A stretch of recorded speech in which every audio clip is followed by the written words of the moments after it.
Hi friends, good morning. Welcome to our next tutorial. So today in next tutorial on interview questions, we can concentrate on what are the differences between list and grid.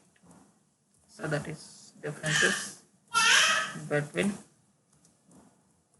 list and a recycler. So these two we discussed here today. The recycler.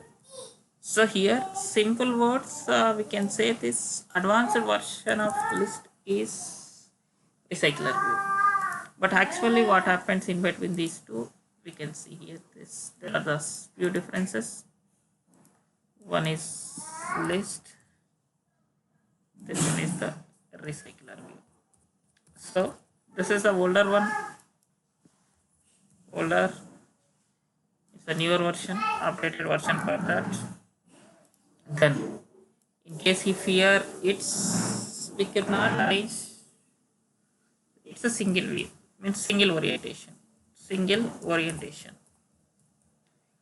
So here we can arrange two orientations, either horizontal or vertical. You can arrange both orientation, horizontal as well as vertical. You can arrange this.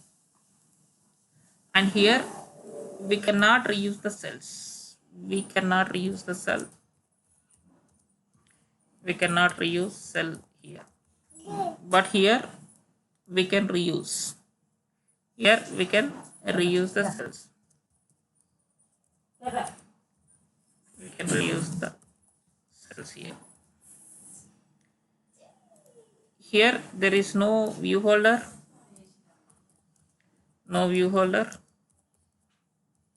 Here we can use view holder. So if we can use view holder, what is advantage? Well, if we use the view holder, it can bind the data first time. So after that, that data can be reused whenever we want to scroll up, scroll down, whatever we did. For that, it can be major update. Instead of calling from the server, it can call from the local itself.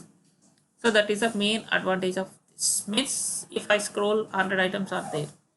So first 10 items are displayed. In that time only it can call 100 items.